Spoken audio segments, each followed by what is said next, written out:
Dr. Shahrzad Nooravi, welcome to the Human Capital Innovations Podcast. Thank you so much, John. Wonderful to be here. It is a pleasure to be with you today. I'm really excited to have a nice conversation around leading culture change within organizations. It's really tough to do. And so leading a new culture change, of course, is challenging, but then maintaining and sustaining that change over time is perhaps even more challenging. So we're going to be unpacking that and having a nice conversation around how we can go about doing that as we move into the future of work. Where are you joining me from today? I'm joining you from San Diego, California. Beautiful. I love San Diego area. My wife is a Southern California girl. Great to be with you. And thanks for joining me from Southern California.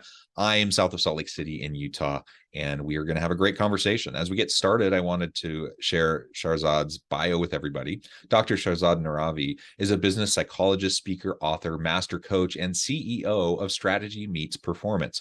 She empowers leaders of fast growth to Fortune 500 companies to strengthen their leadership, culture, and bottom line through executive coaching, facilitation, and skill development. She has been named Citizen of the Year, Trailblazer of the Year, and a voice to listen to for her community work and original research on CEO best practices. Pleasure to have you. Anything else you would like to share with me or my audience by way of your background, your personal context before we dive on into the conversation? Thank you so much, John. Yes, I will add one thing. The title of my new book is My Philosophy on Culture. So I think that would be important to note. A powerful culture starts with you. And I'll have more to say about that as we open the conversation. Okay, wonderful. Well, let's get going with that then. You've done a lot of speaking, writing. You're very active and a thought leader in this space. Why don't you frame up for us a little bit about your approach to leading culture change and why you feel it's important for leaders today to have that competency and capability to be a successful leader moving into the future of work? Thank you so much. So a couple of things. There are different reasons why it's so important to be paying attention to culture. One is the company's life cycle as it grows and matures from startup to childhood to prime, where it starts spinning off new organizations. So managing culture and leadership in that way is really important. As there's changes in the industry, that's really important to pay attention to how you are doing work, how you're working with your employees, how you are serving your clients. And third, look what we just experienced in the last couple of years. Things that we would never expect will happen in society, in our environment, sociopolitically. And how do we prepare and not just survive, but thrive in these difficult times? And this is all about culture. It is, yes. And the last couple of years have just accelerated us into the future of work, and the pace and rate of change has just dramatically increased. And what people have been dealing with the last couple of years and continue to deal with has just been challenging to say the least. And so change is the name of the game. Being agile and adaptive and being able to pivot rapidly is very, very important. All of that, though, requires a culture of change. It requires a mindset towards, growth and abundance and agility and all of those things so that we can be highly adaptive to respond to, changing external factors in society and the economy, et cetera. So all of this just leads to, why change is so important, why we need to embrace it and learn how to manage it better.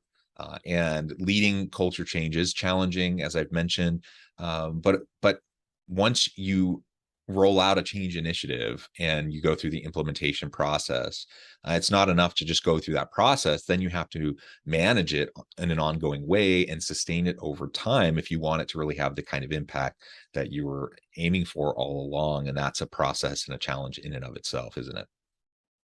Absolutely. And to your point, working on culture is not a one-time thing. You can have an amazing retreat where you talk about the vision, the updated values, how you want everyone to work on these top 5 areas, and then what happens. And I think of culture as a living organism, right? And I use the metaphor of trees. because how are we going to be rooted, deep rooted, and still growing? And so much of culture comes down to the mindset of the leaders, of the CEO, of the person running the organization, because change will happen. Change is supposed to happen. We should expect it. And when we make a decision of who we want to be as an organization, how we will behave, it's one thing to come up with it and even get input from everyone, which is great. And it's another thing to communicate it, but then how do we live it? And so I think the two biggest things of managing culture is, one, the mindset of the leader. And I have a couple things to say about that, and the openness. And number two, sustaining culture. So when you have a living organism, you need to continue to give it water, to give it nutrients, to ensure its good health. Culture is not a one-time thing, it's ongoing. And it's beautiful. Yes, it's a lot of work at times when people are resisting or not ready or just unhappy about circumstances, but it's that leader being deep rooted and anchored, and not only just flowing with resistance, but expecting it and being okay with it, and creating a communication, a style where people can express themselves. Yeah, so those are the two areas, and I Very could good. expand on that, or if you have more questions. Yeah, well, and I think it'll continue to come out as we go throughout the conversation this morning. I know you have a three-step model that you call watch it, drive it, and walk it. Maybe you can explain that to us a little bit and share a little bit more about that and break that down for us. Sure. And I'd like to share a couple things as you help me share screen. When over the years, I've given talks for CEO groups and leaders, one of the things that they would share with me is, Dr. Shahrzad, I really have a sense of what culture is. And I think we all do. We have this intuition about what a good culture looks like. People are engaged, they're going above and beyond, customers are pleased, the company's growing. And the thing they would ask me, John, is, can you break it down for me? Can you tell me what to do? Because there's a lot of great information out there on engagement and a coaching culture, but I really wanted to create something that was in steps and tangible things to do. So I want to give you the background of how I created my book. And I want to share a couple of things here. So openness, as I mentioned, is so important to driving a excellent culture. It's openness that maybe there's more that I could learn. Maybe these comments I'm getting from my managers saying, oh, this new generation, and I'm just giving one example, this new generation, they don't want to work hard, or it's them. And one of the things that's so important is to be curious about the world outside of our own world and our own thoughts. And sometimes we carry a backpack, and this is not a backpack full of great resources and healthy snacks and water and sustenance. This is a backpack of negativity. And it has stuff that we carry in our mind, that messages we're telling ourselves and messages we're thinking about others. It's them, it's not me, it's it's this new generation. It's these people, gosh, they're complainers. Or maybe thinking I'm not good enough, or how can I look good? And to come to a place as a leader of openness and curiosity is such a first important step of creating and sustaining an important culture. I'm going to pause there and see what else, John, you have to add, because I know this is the world you live in as well. Yeah, no, I think that's great. And you're absolutely right. We all have our stuff, we all have our baggage.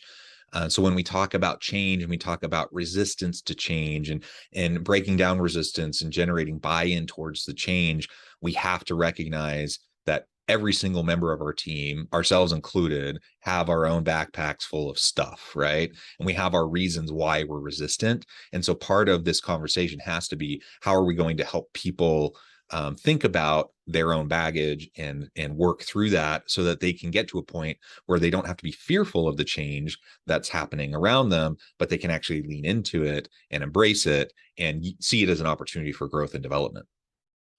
And being, not just being open to resistance, because sometimes we want to create a new program or show up in a new way and people will resist, but to expect it and be okay with it and welcome it.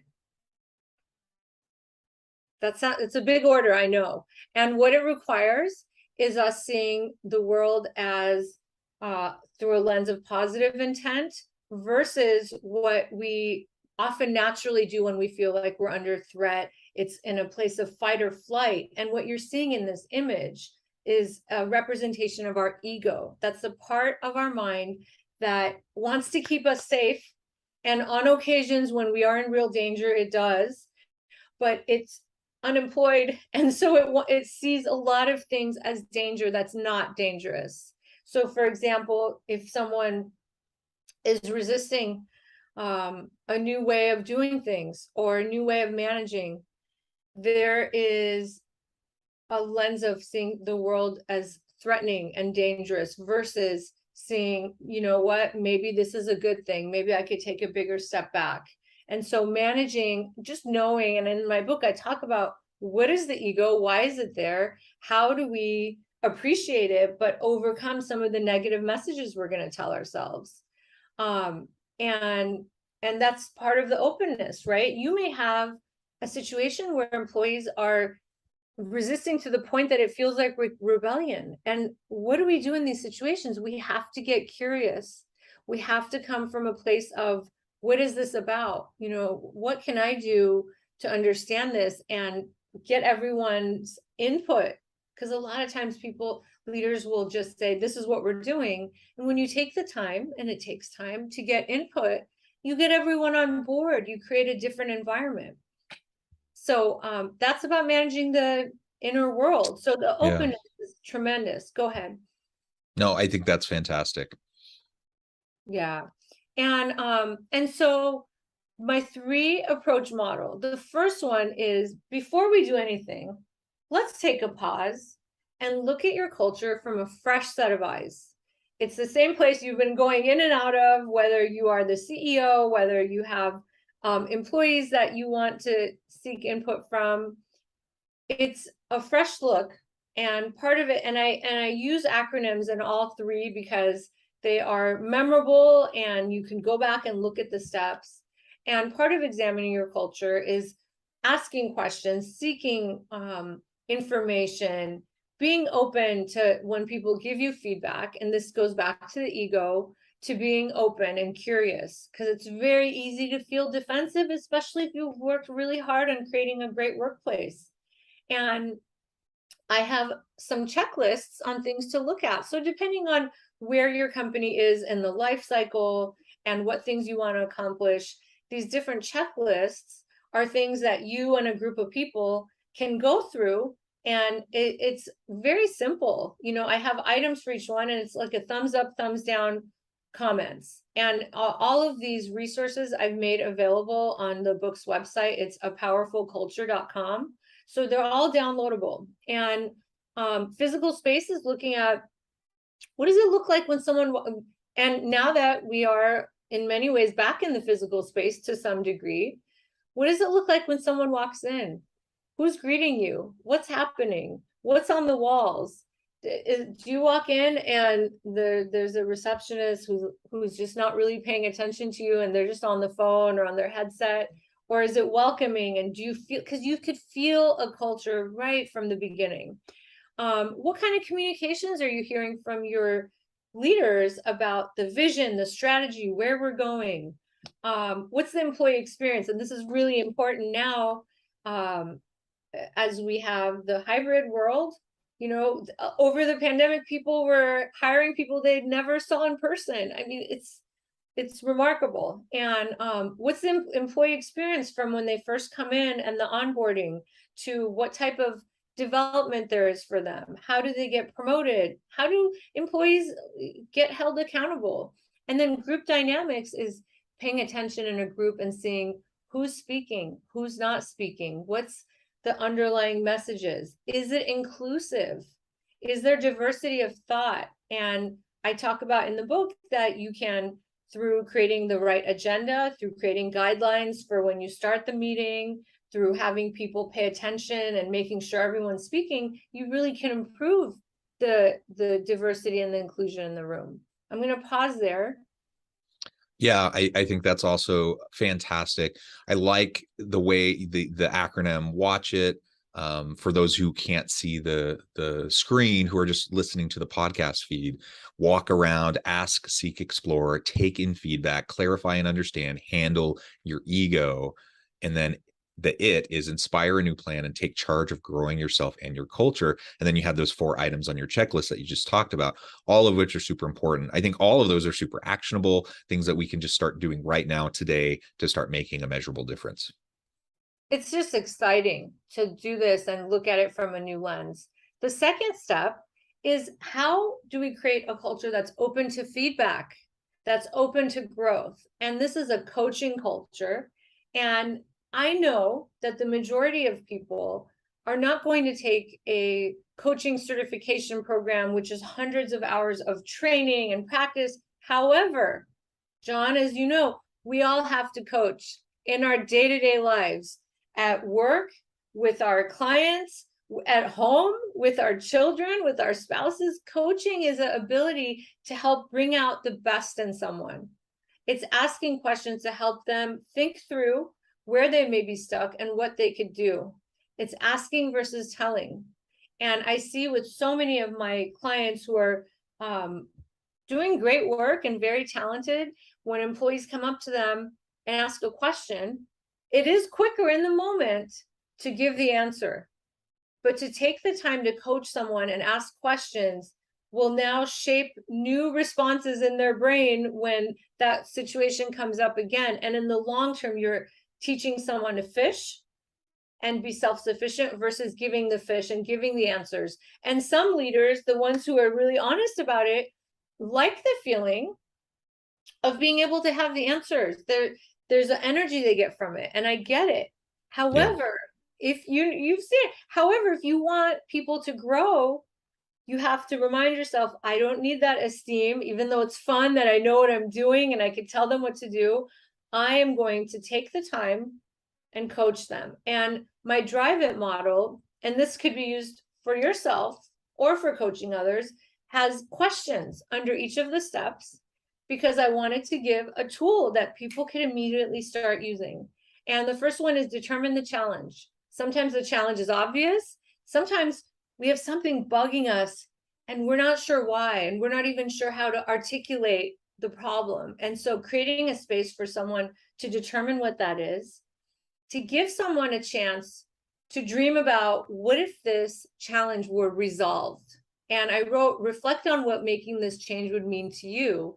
And in my coaching, I give the space to a client to imagine for a moment, let's say you reached that goal, whether it was a goal for a promotion, a goal for starting a company, a goal for starting a podcast, which I know is no joke and it's a lot of work. I give you props for that, John. Imagine you did it. What would be happening? And I let them imagine, what would a day look like? Who are you talking to? What are you wearing? What are you doing? What's going on? And when we could take a time to imagine something amazing that we desire, it's almost like our brain starts believing it and we start attracting those opportunities. And so that's the R. The I is invite a new way of thinking. And I help clients look at what assumptions they've had. We all, when we're stuck in something, we have some assumptions of how things should be. And it's so important to look at what that is and wonder, might there be another way of looking at this? The V is about courage, valiantly getting out of your comfort zone. Anytime we want to create a new outcome, it takes us thinking and showing up in a new way. And sometimes it is out of our natural comfort zone. So if you are someone who wants to speak more in your organization or speak up, and let's say your natural energy is more of a introverted type where you like to think, process, and speak. Maybe you think everyone talks too much. And here's a chance that if you want to reach a particular goal of sharing your voice, is getting out of that comfort zone and knowing that speaking up, as much as it may not be the most comfortable thing, will make a difference for yourself and others. So there is that bit of courage. The E is for engaged support. There are people around us who want to support us and that we can support. And oftentimes we shy away from it. And if there is something you're working on, it's so helpful to have people who support you, whether they're checking in with you, whether they're serving as a group of advisors to you. And then the next one, initiate the first step. One tiny step is what could bring momentum and get you on that path. So I often ask clients, what's one tiny thing you could do? Whether it's look up an article or talk to one person. And the last one, transform your thinking to prepare for challenges.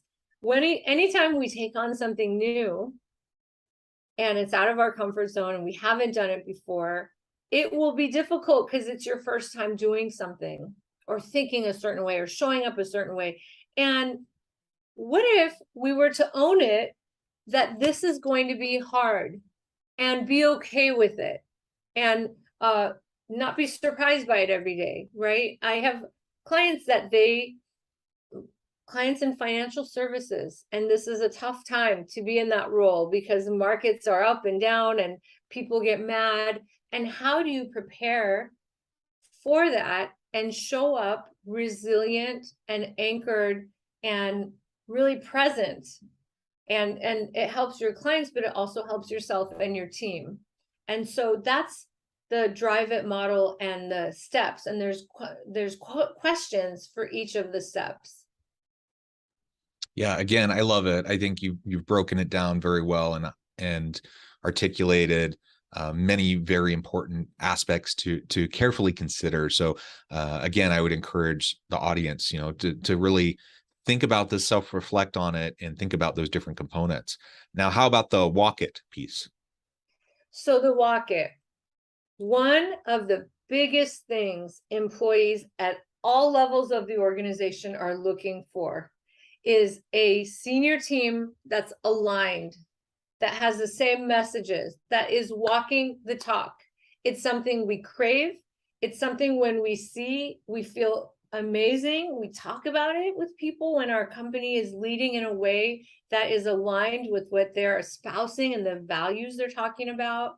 And oftentimes I see senior teams, and I work with senior teams and as a group and the leaders one-on-one, and I see that there is some type of dynamic, which it could be a lot of things are going well, but then some things are difficult. So sometimes, and more often than not, it's about not speaking up, where there will be a meeting and not enough space is given to discuss things that maybe not everyone's on board with, and debate it safely and constructively, and come to a consensus together and decide whatever we decide, we are going to be aligned in our messaging. And oftentimes people won't speak up in the meeting, and that's because of the culture that has been formed, and it can be changed. And they will go to their teams and say, and the employees will say, are we really doing that thing that our CFO wants to do or our CMO wants to do? That marketing plan sounds weird. And if a leader says, well, I think it's a dumb idea, but let's just see what happens, that hurts the whole senior team, that hurts the organization. And so walk it is about, how do you as a team walk the talk, stay aligned, create values you live to, integrate them, track them. And this not only helps the organization when the senior team's aligned, but it helps guide when there's changes that need to happen. Yeah, that alignment is so key. And like you said, no one expects perfection. And when we have aspirational goals, we're going to fall flat sometimes and we're not going to quite get there. You know, you shoot for the stars, you hit the moon, kind of a mentality. Nobody expects for you to be able to do everything that you are trying to do. And they know that there are going to be setbacks, but they can also see honest effort and intent, and they can see the effort towards trying to improve. So when you do fall short, that you're learning from it and trying to calibrate and iterate and put your best foot forward. So walking it is very, very important. This has just been a really fascinating conversation. I note the time. I'm going to have to let you go here in just a minute. But before we wrap things up for today, I just wanted to give you a chance to share with the audience how they can connect with you, find out more about your work, where they can find your book, and then give us a final word on the topic for today. Sure. My book's website is the most memorable one to remember, apowerfulculture.com. And that's where you can download the forms. Actually, there's more than three, but for each model. And my contact information is Shahrzad, Shahrzad, at Strategy Meets Performance. That is my website, Strategy Meets Performance. My book is found on Amazon in Kindle and Audibles. I actually made the audio for it. And again, the title, and it's the philosophy that I have, is a powerful culture starts with you. Wonderful. Thank you so much, Shahrzad. It's been a real pleasure. We just scratched the surface. There's so much more we could dig into. I'd love to have you back anytime so we could continue the conversation. For today, we'll leave it there. And I encourage my audience to reach out, get connected, find out more about what Shahrzad can do for you. Check out the book. And as always, I hope everyone can stay healthy and safe, that you can find meaning and purpose at work each and every day. And I hope you all have a great week.